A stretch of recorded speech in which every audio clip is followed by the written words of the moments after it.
Você sabia que o plano de Deus estava completo quando Deus deu por fim da criação?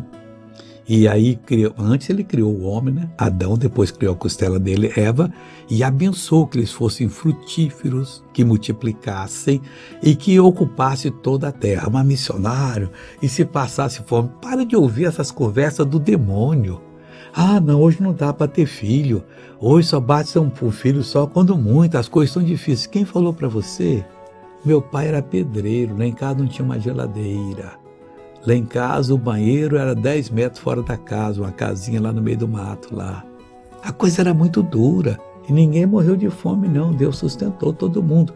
Olha o que o salmista disse aqui no Salmo 135, o versículo é o 6. Tudo que o Senhor quis, Ele o fez. Deixa Deus fazer o que Ele quer. Nos céus e na terra. Não houve impedimento. Nos mares e em todos os abismos. Deus continua o mesmo. Veja essa pessoa que foi abençoada, eu volto para orar com você. Artrose no joelho. O que essa artrose impedia a senhora de fazer? 2 limão, sumiu. 2 limão onde? No joelho também. Tinha limão aqui? Ah, tá até com um negócio aqui. Sumiu. Tinha limão aí? Sumiu. Pra onde foi esse limão? Satanás saiu com o limão e tudo e foi embora. Jesus mandou ele pro inferno. O nosso Deus não libertou. Nosso Deus é poderoso. E a artrose, ó. Olha, não fazia isso antes? Não, a bengala tá lá no meio. Cadê a bengala dela? Traz a bengala aí. Essa era a sua bengala? É. Como é que a senhora andava com ela? Mostra pra nós. Há quanto tempo a senhora andava assim? Ah, já tem uns 3 anos.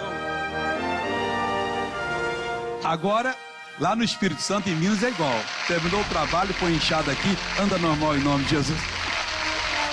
Foi andando e saltando e louvando a Deus.